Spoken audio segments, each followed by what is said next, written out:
네, 오늘 우리가 방금 읽었었던 사도행전 10장 34절부터 48절의 말씀을 가지고 성령님을 따라 사는 삶이라는 제목으로 함께 말씀을 나누고 싶습니다.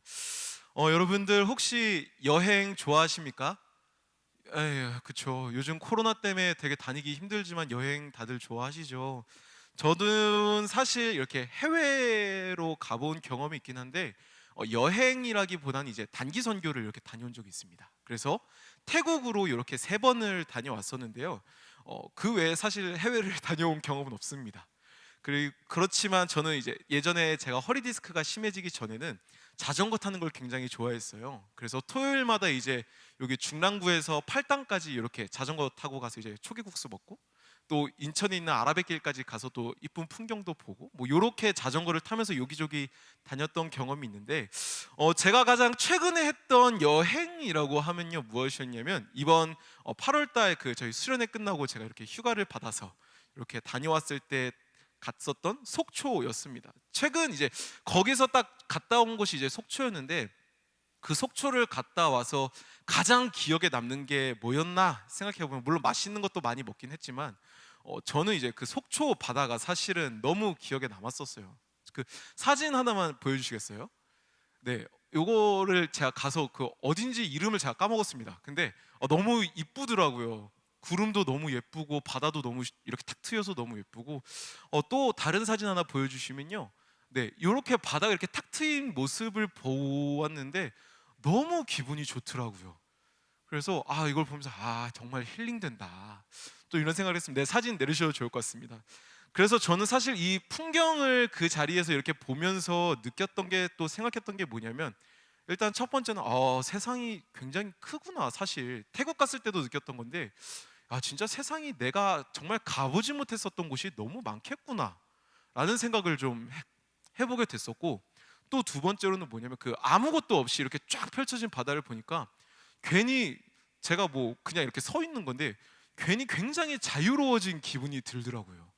마음도 뭔가 괜히 열리고 막 뭔가 막 기분도 좋아지고 막 그러는데, 하지만 이제 휴가가 끝나고 이제 다시 서울로 이렇게 돌아오니까 그런 어떤 자유로웠던, 또 세상은 정말 크구나 하고 느꼈었던 그런 어떤 뭐 기쁨들, 그런 감격들이 이렇게 샥 사라지더라고요.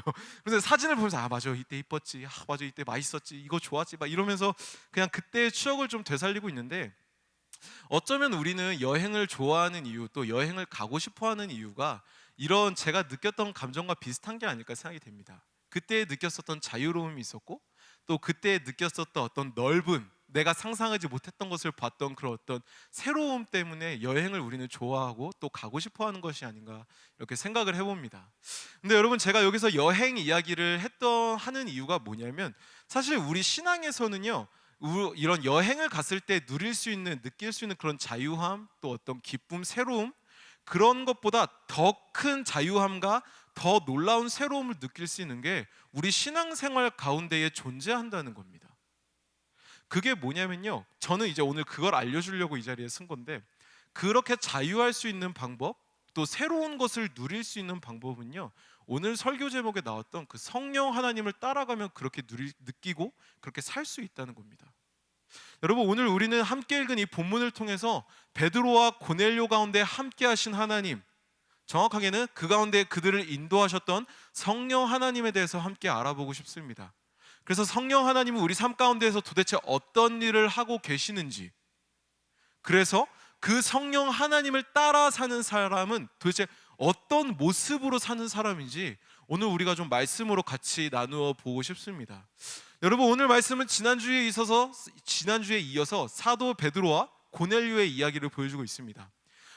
베드로가 이제 고넬료의 집으로 찾아가서 드디어 그 두 사람이 만나는 장면이 오늘 말씀의 장면인데요. 사실 처음에 오늘 말씀에 나오진 않았지만 처음에 고넬료는요, 베드로를 보자 그 베드로 발 앞에 엎드립니다. 그리고 절을 해요. 근데 베드로는 이제 놀라면서 저도 같은 사람이에요, 일어나세요, 이러지 마세요, 일어나세요, 이렇게 반응을 하죠. 그리고 베드로는요, 자신을 맞이한 고넬료한테 이렇게 물어요. 아니, 근데 왜 나를 부르셨어요? 그 두 사람이 찾아왔던데 왜 저를 부르셨어요? 그러자 고넬료는 자기가 이제 기도하면서 경험했었던 일들을 베드로에게 이렇게 설명을 해주죠. 그래서 자신이 겪은 이야기를 다 하고선 고넬료는 베드로에게 한 가지 부탁을 합니다. 그게 뭐냐면 사도행전 10장 33절 뒷부분의 내용인데요.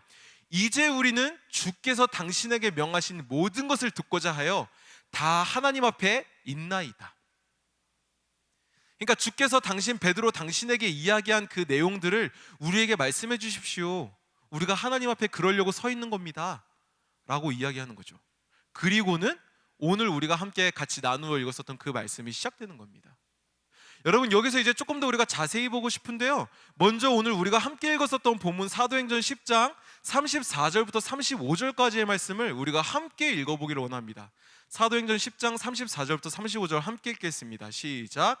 베드로가 입을 열어 말하되 내가 참으로 하나님은 사람의 외모를 보지 아니하시고 각 나라 중 하나님을 경외하며 의를 행하는 사람은 다 받으시는 줄 깨달았도다. 아멘. 네, 여러분, 오늘 말씀을 통해 함께 나눌 첫 번째 메시지는 뭐냐면요, 성령님께서 우리 안에 어떻게 일하시냐면 성령님께서는 우리의 지경을 넓히신다는 겁니다. 우리 한번 따라해 볼까요? 성령님께서는 우리의 지경을 넓히십니다. 여러분, 여기서 이제 지경이 무슨 뜻인가라고 하면은 그냥 말 그대로 우리의 어떤, 쉽게 이해하면은 우리의 어떤 바운더리라고 생각하면 좋을 것 같아요. 우리가 볼 수 있는 땅, 우리가 갈 수 있는 그 지점, 뭐 이렇게 생각하면 좋을 것 같아요. 그 지점들을 성령 하나님께서는 확장시켜 주신다는 거죠. 여러분들께 또 한 번 좀 여쭤보고 싶은 게 있습니다. 여러분, 이렇게 요즘에 이렇게 최근 살아오시면서 알게 된 것 중에 가장 인상 깊은 게 혹시 있으십니까? 최근에 좀 이렇게 알게 된 것 중에 이거는 좀 대박인데? 라고 하시는 것들이 혹시 있으십니까? 뭐 있으신 것 같아요. 뭐 있으신 것 같아요. 네, 뭐 여러 가지 있겠지만 저는요, 사실 최근에 들어서 가장 손에 꼽으라고 하면 엉뚱할 수도 있지만 초밥 먹는 방법을 굉장히 새로운 방법을 저는 배웠습니다. 저는 이제 보통 초밥을 먹을 때는 원래는 어떻게 했냐면요, 그 고추냉이를 풀은 간장을 생강채로 이렇게 촉촉촉 적셔서 그 초밥 위에 있는 회에 이렇게 슉슉슉 발라가지고 이렇게 탁 먹었습니다. 그렇게 하면 이제 간장과 고추냉이가 이렇게 생강 때문에 이렇게 골고루 발라져서 이렇게 맛있게 그걸 먹을 수 있었어요. 그래서 항상 저는 그렇게 먹었습니다. 그런데 최근에 이제 저희 교회 사무관사님을 통해서 제가 배운 방법이 하나 있습니다. 그게 뭐냐면요, 그냥 초밥을 간장에 찍어 먹는 게 아니라 그 초밥에다가 고추냉이만 살짝 올려서 먹는 거예요. 간장 없이요. 팔짱 끼시는 분이 생기기 시작하시고 네, 물론 고추냉이 좋아하시는 분들은 한번 도전해 보시면 굉장히 좋습니다. 이 방법이 간사님께서 그렇게 드시길래 저도 한번 그렇게 먹어봤어요.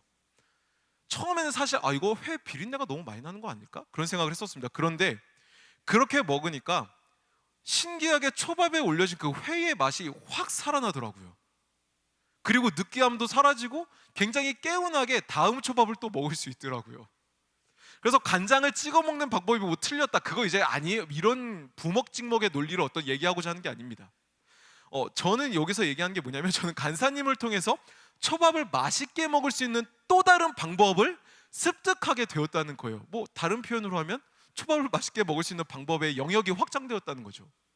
여러분, 제가 갑자기 저희 어떤 좀 당황스러운 초밥 경험 얘기를 한 이유가 뭐냐면, 이런 어떤 경험의 모습이 우리 삶 가운데 임하시는 성령님의 모습과 굉장히 비슷하다는 거예요. 여러분, 우리는 지난주에 하나님이 보여주신 환상을 보고 의아해하던 베드로의 모습을 함께 나누어 보았습니다. 이해할 수 없는 환상 때문에 굉장히 당황스러워했던 베드로였어요. 근데 그런 베드로에게 그때 마침 성령 하나님께서 찾아가시죠. 성령님께서는 베드로한테 의심하지 말고 문 앞에 찾아온 두 사람이 있으니까 한번 가서 만나봐, 내가 보낸 사람이야 라고 이야기를 해주십니다. 그래서 베드로는 그 두 사람을 만나게 되었고, 그 두 사람과 함께 고넬료, 오늘 말씀에 나왔 그 장면, 고넬료를 만나는 그 장면까지 나오게 되는 거죠. 여러분, 여기서 우리가 주목해야 될 부분이 있다면 어떤 부분인지 아십니까? 베드로가요, 이렇게 그 과정을 통해서 고넬료를 만났을 때 베드로에게 한 가지 중요한 경험이 나타납니다. 그게 뭐냐면 35절 끝부분에 나오는 내용이에요. 뭐라고 나오는지 아십니까? 깨달았도다. 여러분, 여기서 말하는 깨달았도다라는 것은요, 단순히 어떤 우리가 학습을 통해서 배우게 되는 지식을 얘기하지 않아요. 아, 내가 이걸 몰랐던 건데 알았네. 이런 것도 있구나. 이런 수준을 얘기하는 게 아니에요. 이 단어가 이 다른 성경에서 쓰여진 걸 찾아보면 어떤 의미가 있냐면요, 붙잡히다라는 의미도 있습니다. 여러분, 그러면 이게 무슨 뜻입니까?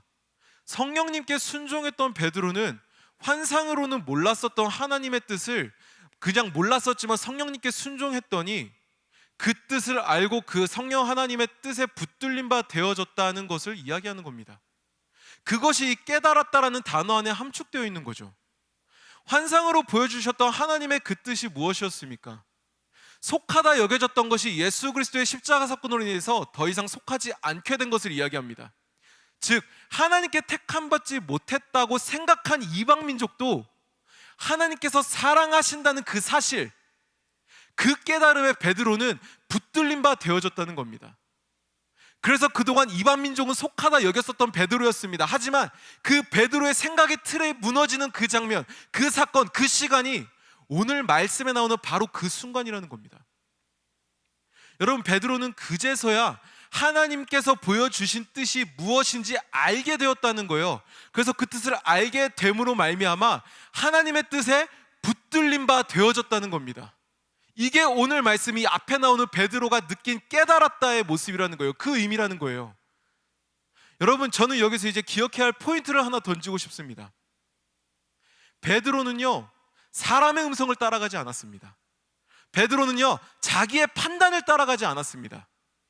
베드로는 철저히 그 환상에 대해서 이해가 되지 않았지만 성령님의 인도하심에 순종해서 베드로는 두 사람을 만났고 그 두 사람과 함께 따라갔습니다. 자신의 기준에서 봤을 때는 분명히 이해할 수 없는 부분이 분명히 있었어요. 그럼에도 베드로는요, 성령 하나님을 따라갔다는 겁니다. 그러기 위해 여러분 생각해 보십시오. 이해가 되지 않는 상황 속에서 베드로는 성령 하나님을 따라갔습니다. 여러분, 그럼 베드로에게는 뭐가 필요합니까? 한번 생각해 보세요. 베드로가 이해할 수 없는 환상을 봤어요. 근데 갑자기 성령님께서 두 사람이 이 밑에 있으니까 만나보래요. 만났어요. 그러더니 고넬료를 만나보래요. 근데 베드로는 갔어요. 성령 하나님의 인도하심에 순종해서. 그럼 여기서 베드로에게 필요한 게 뭡니까? 뭐가 베드로를 그렇게 움직이게 했을까요? 성령님? 맞습니다. 근데 더 근본적인 거, 베드로 안에서 어떤 일이 일어났었냐는 거예요. 베드로 그 자신 안에 어떤 일들이 일어났었냐는 거죠. 여러분, 베드로 안에서 일어났던 건 뭐냐면, 제가 앞서 계속 얘기했지만 성령 하나님을 믿는 것입니다. 정확히는요, 성령 하나님을 믿겠다는 그 결단이 베드로 안에서 일어났다는 겁니다. 그게 시발점이 되었다는 겁니다. 그러한 결단을 내리고 믿음으로 따라갔을 때의 결과가 뭐였냐? 말씀에 나온 것처럼 베드로가 고넬료를 만났을 때에 하나님의 진짜 뜻을 깨닫게 되었다는 거예요. 그래서 하나님의 뜻이 있는 곳으로 우리의 지경을 확장시켜 줬다는 거예요. 그게 뭐 할 때 일어났다고요? 성령 하나님을 믿기로 결단했을 때요.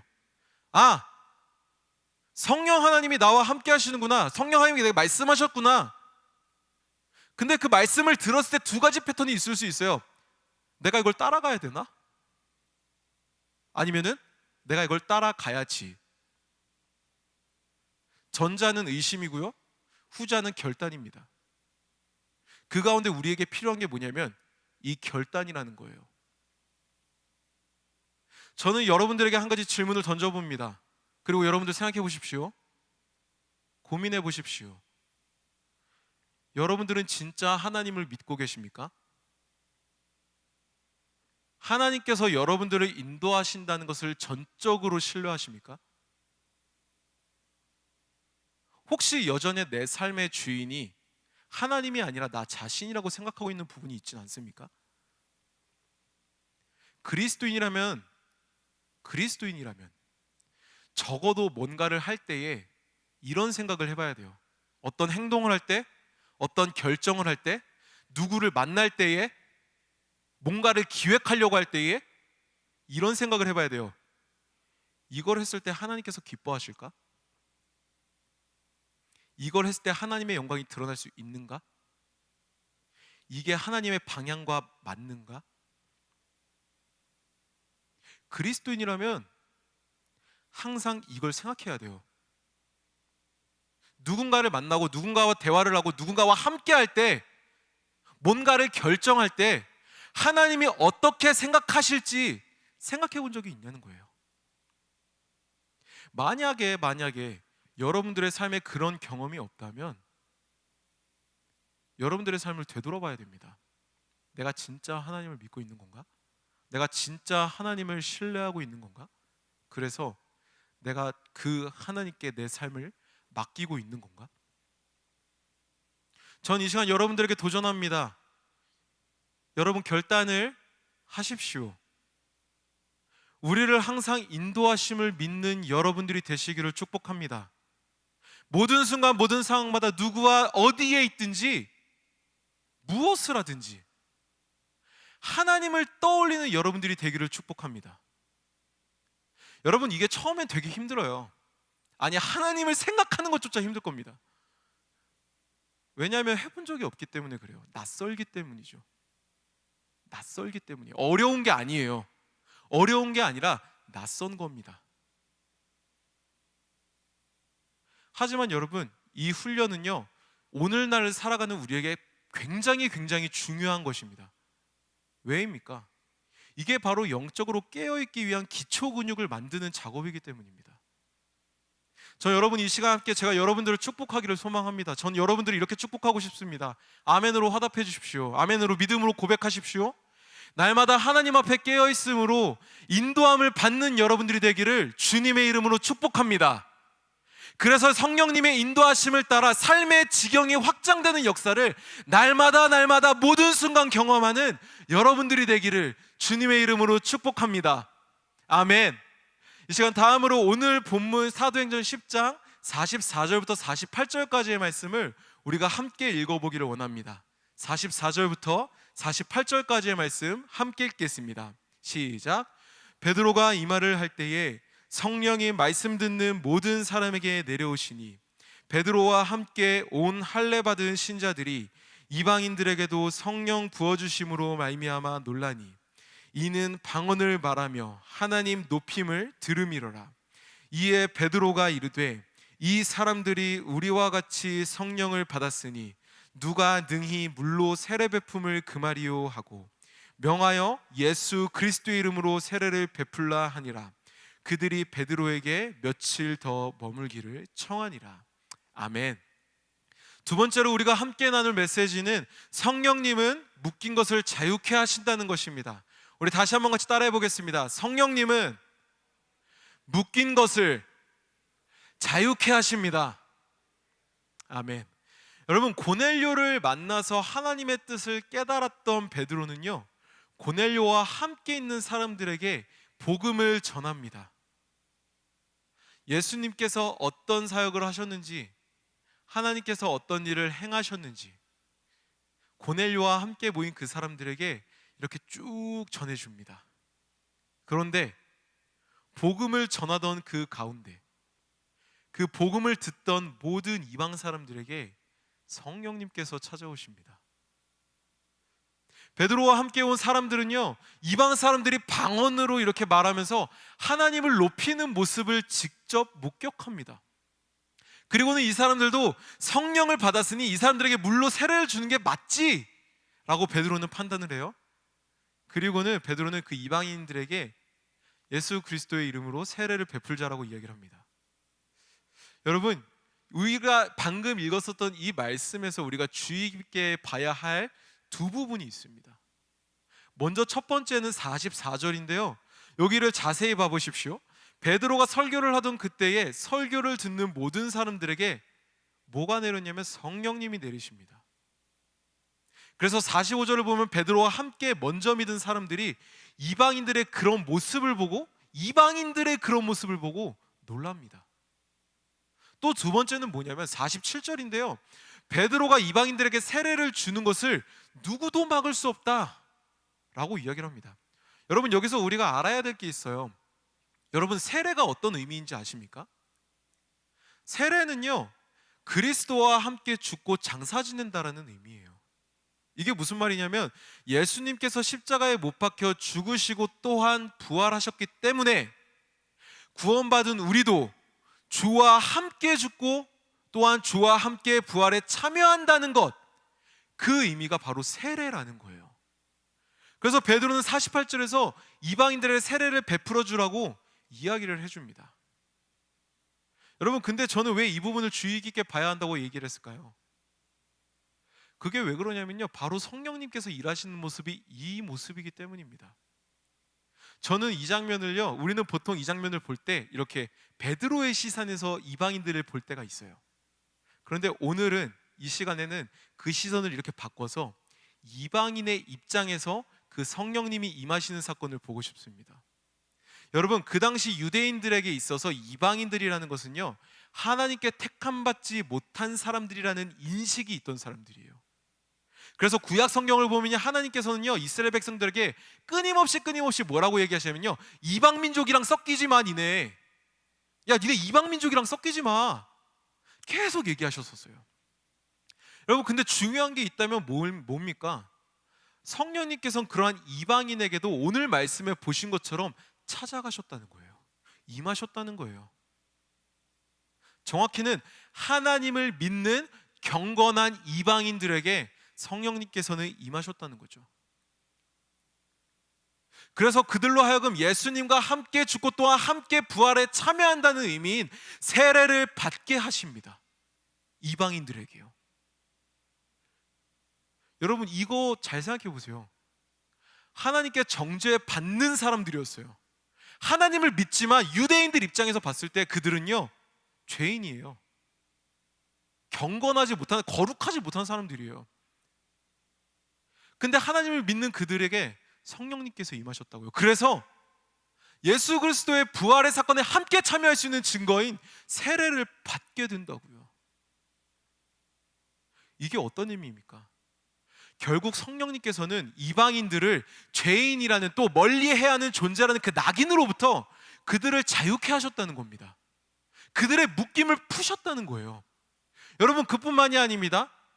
이방인들에게는 세례를 줄 수 없다고 생각했던 베드로와 먼저 할례 받은 신자들에게도 성령님께서는 분명히 자유함을 주십니다. 그들을 가지고 있던 경험과 지식들이 있었어요. 사도행전 10장 28절에 보면 뭐라고 나오는지 아십니까? 유대인들로서 이방인과 교제하며 가까이 하는 것이 위법인 줄은 너희도 알거니와. 그들은 이미 알고 있었어요. 내가 이방인이랑 함께하는 게, 야, 우리가 유대인이긴 한데 우리가 이방인 너네랑 함께하는 거 이거 위법이야. 이런 기준이 그들 안에 있었다고요. 하지만 성령님께서는 베드로와 믿는 이들을 그런 지식으로부터 자유케 하셨다고요. 그런 고정관념으로부터, 그런 이념들로부터 자유케 하셨다고요. 여기서 놀랍게 여긴 그들은 이미, 여기서 이 사건을 보고 놀라워했던 그들은요, 이미 이와 굉장히 비슷한 사건을 경험한 적이 있습니다. 사도행전 2장에 나오죠. 오순절 다락방 사건. 거기서 그들은 이미 먼저 성령 하나님의 임재를 누렸습니다. 경험했어요. 그러한 경험을 했던 베드로와 신자들이었습니다. 그런데 전혀 생각지도 못한 이방인들에게 멀리하라고 생각했었던, 같이 하면 위법이라고 여겨졌던 이방인들에게도 성령님께서 임하시는 것을 직접 목격한 거예요. 성령님의 임재하심을 통해 그들은 열방을 사랑하시는, 열방을 구원하시려는 하나님의 크고도 놀라우신 계획을 그들은 깨닫게 된 것입니다. 그래서 경험의 한계로부터, 지식의 한계로부터, 어떠한 관습의 한계로부터 성령께서는 그들을 자유케 하셨다는 거죠. 여러분들 한번 여러분들 생각해 보셨으면 좋겠습니다. 또 고민해 보십시오. 여러분들의 삶을 돌아보시면서 철저하게 치열하게 고민해 보십시오. 현재 여러분들의 삶자리 가운데에서 성령님의 자유케 하심이 필요한 부분은 어디입니까? 성령님께서 묶어주신 것을 풀어줘야 하는 그 부분이 어디입니까? 여러분, 이거는요 굉장히 다양한 부분이 될 수 있어요. 그렇죠. 상처라는 부분이 있을 수도 있어요. 근심이 있을 수도 있어요. 걱정이 있을 수도 있어요. 죄성이 있을 수도 있어요. 관계가 있을 수도 있어요. 고집이 있을 수도 있어요. 이념이 있을 수도 있어요. 경험이 있을 수도 있어요. 이토록 너무나 많은 부분이 있을 수 있다는 겁니다. 여러분들은 그러한 부분에 있어서 성령 하나님의 그 도우심을, 성령 하나님의 자유케 하심을 구하고 계시냐는 겁니다. 혹시 그런 문제를 내 힘으로, 내 경험으로, 내 지식으로 해결하려고 하시는 건 아닙니까? 아니면 그냥 그 문제를 방치해 놓고 모른 채 하며 회피하고 계시진 않습니까? 그것도 아니면 다른 그 어떤 것, 더 자극적이고 더 나를 재밌게 해주고 더 나를 즐겁게 해주는 다른 그 어떤 것을 가져다가 대리만족을 하고 있지 않습니까? 저보다 여러분들이 아마 자신의 모습에 대해서 잘 알고 있을 겁니다. 어느 부분에서 눌린 게 있고, 어느 부분에서 아픔이 있고, 어느 부분에서 부자연스러운 게 있는지 아마 여러분들 스스로가 잘 아실 겁니다. 여러분 기억하십시오. 성령님을 따라 사는 삶은요, 그 어떤 것에도 매이지 않습니다. 뭐라고요? 성령님을 따라 사는 삶은요, 그 어떤 것에도 매이지 않는다고요. 고정관념을, 전통을, 확률을, 문제를, 아픔을, 상처를, 고집을, 그 모든 것을 초월하시는 분이 지금 여기 우리와 함께하고 계신, 여러분들의 마음 가운데 내주하고 계시는 성령 하나님이시라는 겁니다. 그러한 성령 하나님께 붙들려져 살아가는 여러분들이 되기를 소망합니다. 그런 성령 하나님을 따라 살아가는 여러분들이 되시기를 소망합니다. 여러분들, 제가 아무 이유 없이 이렇게 얘기하는 게 아닙니다. 제가 이렇게 이야기하는 것의 근거는 말씀입니다. 성경입니다. 여러분, 성경에 보시면 이사야 61장에 보면 이런 말씀이 나옵니다. 제가 읽어드릴게요. 잘 들어보세요. 주 여호와의 영이 내게 내리셨으니 이는 여호와께서 내게 기름을 부으사 가난한 자에게 아름다운 소식을 전하게 하려 하심이니라. 나를 보내사 마음이 상한 자를 고치시며 포로된 자에게 자유를, 갇힌 자에게 노임을 선포하며 여호와의 은혜의 해와 우리 하나님의 보복의 날을 선포하여 모든 슬픈 자를 위로하되 무릇 시온에서 슬퍼하는 자에게 화관을 주어 그 죄를 대신하며 기쁨의 기름으로 그 슬픔을 대신하며 찬송의 옷으로 그 근심을 대신하시고 그들이 의의 나무 곧 여호와께서 심으신 그 영광을 나타낸 자라 일컬음을 받게 하려 하심이니라. 아멘. 이사야 선지자는요, 오늘 우리에게 말씀하고 있습니다. 오늘 우리에게 이야기하고 있습니다. 성령 하나님을 따라갈 때 그러한 역사가, 이런 모든 것에 묶임이 풀려지는 역사가 여러분들에게 일어날 줄을 믿습니다.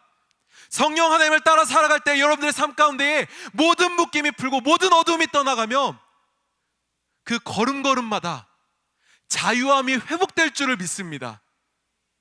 여러분, 그렇다면 저는 이제 마지막으로 여러분들에게 물어봅니다. 참 묻는 게 많죠? 여러분들에게 물어봅니다.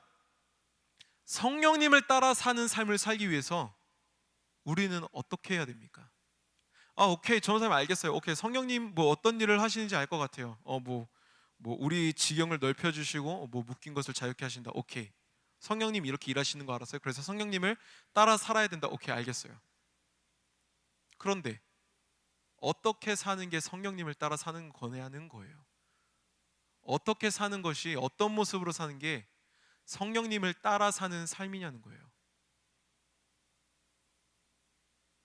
오늘 말씀을 보면요, 그 답이 나와 있습니다. 이 시간 우리가 사도행전 10장 33절을 한 목소리로 읽고 싶은데요, 사도행전 10장 33절의 말씀을 우리가 같이 읽겠습니다. 시작.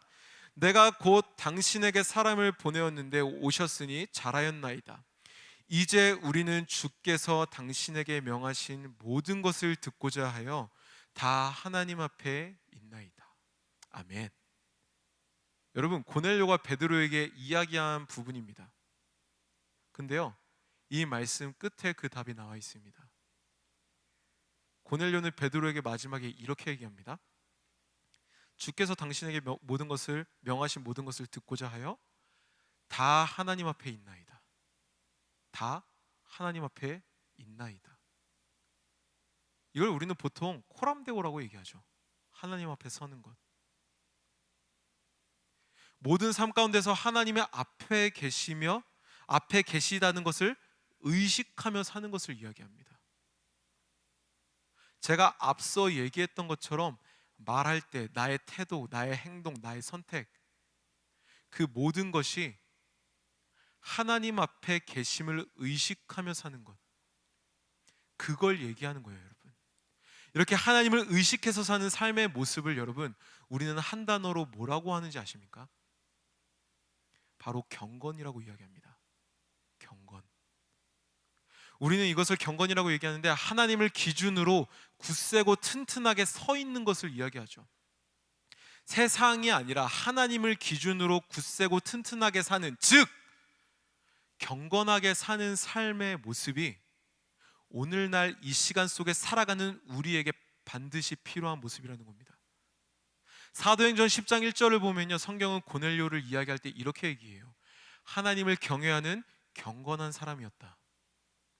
하나님을 경외하는 경건한 사람이었다. 여러분들의 삶에 성령님의 자유하심이 필요하십니까? 성령님의 확장됨이 여러분들의 삶 가운데 필요하십니까? 억눌림의 풀림이 여러분들 가운데 필요하십니까? 그렇다면 여러분, 먼저 경건의 삶을 살아내십시오. 먼저 하나님 앞에 서겠다고 결단하십시오. 나의 선택이 하나님이 보셨을 때, 하나님 앞에 섰을 때 진짜 옳은 선택인지 매 순간 모든 과정 가운데서 치열하게 고민하십시오. 이 정도는 괜찮겠지, 하나님이 우리한테 자유의지 주셨으니까. 그런 소리 하지 마시고요, 그러라고 주신 자유의지 아닙니다. 철저하게 모든 것 하나하나를 하나님께 물어보십시오. 하나님, 이거 하나님이 기뻐하시는 선택입니까? 이걸 내가 선택할 때 하나님이 기뻐하실까? 이게 하나님이 보셨을 때 기뻐하실 선택인가? 하나님의 방향에 맞는 방향인가? 그 선택이 세상의 기준에서 말하는 합리적인 기준을 따르고 있는 것은 아니냐는 거예요. 여러분들의 선택이 말이죠. 합리성이라는 그 기준과 치열하게 싸우십시오. 이 정도는 괜찮겠지라는 그 타협과 철저하게 싸우십시오. 그리고는 여러분, 용기 있게 결단을 내리십시오. 아, 내가 하나님의 방법을 따라야겠구나. 아, 내가 하나님의 방향으로 나아가야겠구나 라고 말이죠. 여러분, 이제 말씀을 정리합니다. 하나님 앞에 경건히 서 있는 여러분들이 되시기를 축복합니다. 돈 앞에, 사람 앞에, 명예 앞에, 그런 것들 앞에 서 있는 것이 아니라 하나님 앞에 경건히 서 있는 여러분들이 되기를 원합니다. 많은 시련 속에서 하나님 앞에 경건하게 서 있는 게 굉장히 힘들 수는 있습니다. 단단히 서 있는 것이 너무나 어려울 수도 있어요. 왜냐하면 여전히 나는 흔들리기 때문이죠. 내 상황이 나를 가만두지 않기 때문이죠. 내가 살아가는 세상이 나에게 끊임없이 소리를 내기 때문이죠. 야, 그거 맞아? 이렇게 하는 게 훨씬 낫잖아. 그런데 여러분, 그런 상황 속에서 하나님 앞에 경건히 서 있어야 됩니다. 왜입니까? 그렇게 경건히 우리가 서 있을 때에 성령님께서는 우리들 가운데 찾아와 주시어서 우리 가운데서 일하실 것이기 때문입니다. 세상 사람들이 보지 못하는 지경으로 우리를 인도해 주실 것입니다. 여러분들을 억압하고 짓눌렀던 것들로부터 우리를 자유케 하실 것입니다. 그래서 참으로 우리를 자유롭게, 참으로 우리를 기쁘게, 참으로 우리를 우리답게 성령님께서 인도해 가실 것이기 때문입니다. 날마다 하나님 앞에 서 있는 여러분들이 되기를 소망합니다. 다른 것 앞에 서 있는 것이 아니라요, 하나님 앞에 서 있십시오. 여러분들의 삶이 굴곡이 있을지라도 하나님 앞에 서 있으십시오. 코로나로 인해서 많은 것이 힘든 상황일지라도 하나님 앞에 서 있으십시오. 그렇게 경건의 자리를, 삶의 그 경건의 자리를 지켜내십시오. 그럴 때 성령 하나님께서 여러분들을 인도하실 것입니다. 여러분, 이 시간 우리가 함께 같이 이 말씀을 기억하시면서 기도하고 싶습니다. 여러분들께 기도하기 전에 물어보고 싶습니다. 여러분들 가운데 성령 하나님의 인도하심이 필요한 부분이 어디입니까? 우리는 함께 나누었습니다. 우리의 지경을 넓히시는 분이 성령 하나님이시고 우리의 묶인 것을 푸시는 분이 성령 하나님이시라고, 그 성령 하나님이 우리와 함께 하신다고 우리는 이 시간 함께 나누었습니다. 그 가운데 여러분들의 마음을 하나님께 맡기시고 함께 기도합시다. 하나님, 내 삶 가운데 함께 하시는 성령 하나님을 내가 경험하게 하여 주시옵소서. 나와 늘 동행하시는 성령 하나님을 내가 의지하게 하여 주시옵소서. 내가 다른 것 어떤 것 앞에 서 있는 것이 아니라, 내가 다른 것 어떤 것을 의지하는 것이 아니라 지금 나와 함께하고 계시는 성령 하나님을 내가 의지하며 살아갈 수 있도록 주님 나를 인도하여 주시옵소서라고 이 시간 우리의 삶을 주 앞에 맡겨드리시면서 우리 같이 마음을 모아 함께 기도하며 나가도록 하겠습니다. 기도하시겠습니다. 성령 하나님 감사합니다. 그렇습니다. 주님, 우리가 삶을 살아가면서 여전히 우리의 삶 가운데 많은 상황들이 남아있고 두려움들도 남아있고 연약함들도 남아있지만 그 모든 것을 자유케 하시는 분이, 그 모든 것을 회복케 하시는 분이, 그래서 그 모든 것을 다시 일으키시는 분이 성령 하나님이시라는 것을 우리가 고백함으로 함께 나눔으로 알게 되었습니다. 주님, 그렇습니다. 성령 하나님, 우리의 삶 가운데 찾아와 주시옵소서. 우리 가운데 어떤 묶임이 있습니까? 우리 가운데 어떤 억압이 있습니까? 우리 가운데 어떤 보지 못하게 하는 것이 있습니까? 주님, 우리의 눈을 열어주시옵소서. 우리의 지경을 넓혀주시옵소서. 그래서 우리의 기준으로서만 이 상황을 보는 것이 아니라, 나의 삶을, 나의 문제를 보는 것이 아니라 나와 함께 하시는, 나의 삶 가운데 인도하시는 성령 하나님을 의지하여서 우리가 더욱더 하나님을 따라 살아갈 수 있도록 주님 우리를 인도하여 주시옵소서. 우리가 다른 것 앞에 서 있지 않기를 원합니다. 우리가 오직 하나님 앞에 서 있는 자들이 되길 원합니다. 주님, 우리가 하나님 앞에 세워져 있는 자가 되게 해주시옵소서. 하나님 앞에 서는 자가 되게 해주시옵소서. 여전히 우리는 연약하여서 날마다 넘어지고 날마다 좌절하고 날마다 흔들리며 날마다 의심하지만, 그럼에도 우리를 인도하시는 성령 하나님이 계시기에 우리는 오늘도 내일도 다시 하나님 앞에 서 있을 수 있음을 고백합니다. 주님 우리를 인도하여 주시옵소서. 우리의 마음을 흔들어 주시옵소서. 우리의 모든 삶을 주께 맡겨드리며 나아가오니 주님, 우리 가운데 임재하여 주시옵소서. 우리 가운데 임재하여 주시옵소서. 모든 삶의 영역 가운데에, 모든 문제의 영역 가운데에, 모든 관계의 영역 가운데에 성령 하나 임재하여 주셔서 온전히 하나님의 용하심이, 하나님의 열어주심이, 하나님의 풀어주심이 우리 가운데 함께할 수 있도록 주님 인도하여 주시옵소서. 오직 주님이 우리와 함께 하십니다. 오직 주님이 우리의 삶을 인도하십니다. 오직 주님이 우리의 삶을 통치하십니다. 하나님만이 우리의 왕이시를 고백하며 나아가오니 주님 오셔서 우리의 모든 삶의 영역을 인도하여 주시옵소서. 다스려 주시옵소서. 하나님을 간절히 모든 삶 가운데에서, 모든 삶의 영역 가운데에서 찾으며 나아갑니다. 주님, 우리 청년들 가운데에, 우리의 상봉사 홍세들 가운데에 주님 임재하여 주시옵소서. 우리 멘토님들 가운데 찾아가 주시옵소서. 우리 모든 영혼들 가운데 주님 찾아가 주시옵소서. 만나 주시옵소서. 임재하여 주시옵소서. 일하여 주시옵소서. 주여, 우리를 불쌍히 여주시고 공의를 여겨주시사 오직 하나님을 따라 사는 우리가 될 수 있도록 주님 인도하여 주시고 역사하여 주시옵소서. 함께 하시고 우리를 다스려 주시옵소서. 이 시간 우리가 한 번 더 같이 기도할 때에 로마서의 말씀을 우리가 힘입어서 같이 기도하길 원합니다. 로마서 8장 1절부터 2절에 이렇게 얘기하고 있습니다. 제가 읽어드리겠습니다. 잘 들으십시오. 그러므로 이제 그리스도 예수 안에 있는 자에게는 결코 정죄함이 없나니 이는 그리스도 예수 안에 있는 생명의 성령의 법이 죄와 사망의 법에서 너를 해방하였음이라. 너를 해방하였음이라. 우리를 성령의 법이 해방하였습니다. 더 이상 우리는 죄의 노예가 아닙니다. 우리는 더 이상 세상의 노예가 아닙니다.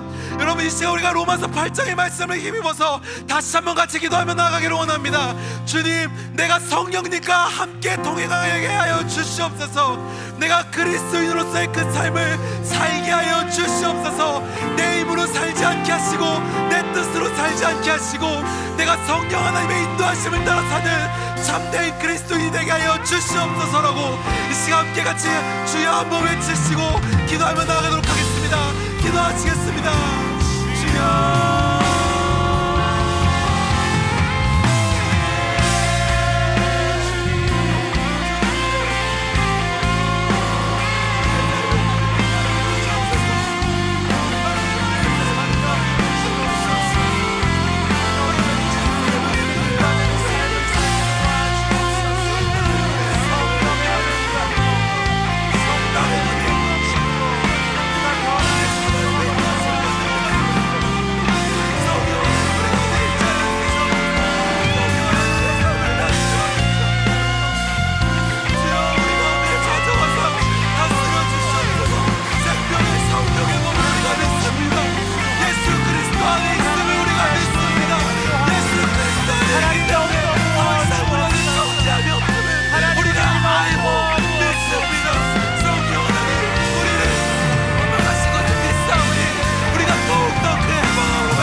그렇습니다. 밤이나 낮이나 괴롭고 힘들 때 슬플 때 그 언제든지 우리가 하나님을 따라 살기로 결단하며 나아갑니다. 주님, 우리의 삶을 인도하여 주시옵소서. 우리가 다른 것 앞에 서 있는 삶을 사는 것이 아니라 지금 우리와 함께 하시는, 우리를 죄에서 구원하신 예수 그리스도 앞에 우리가 서 있는 자가 되기를 원합니다. 주님 오셔서 우리의 삶을 인도하여 주시옵소서. 온전히 그 하나님을 따라 사는 자가 되게 하시고 성령 하나님의 그 음성에 순종하며 나아가는 자가 되게 함으로 말미암아 묶인 것이 풀리고 무너진 것이 세워지며 아픈 자가 일어나고 참된 자유가 우리의 걸음 가운데 일어날 수 있도록 주님 우리를 인도하여 주시옵소서. 아버지 하나님, 또한 이 시간 우리가 하나님 앞에 예물을 드립니다. 더 이상 우리가 돈 앞에 서지 않습니다. 더 이상 우리가 돈이 왕임을 고백하지 않습니다. 오직 하나님만이 우리의 왕이시며 하나님만이 우리의 통치자이심을 우리가 고백하며 나아갑니다.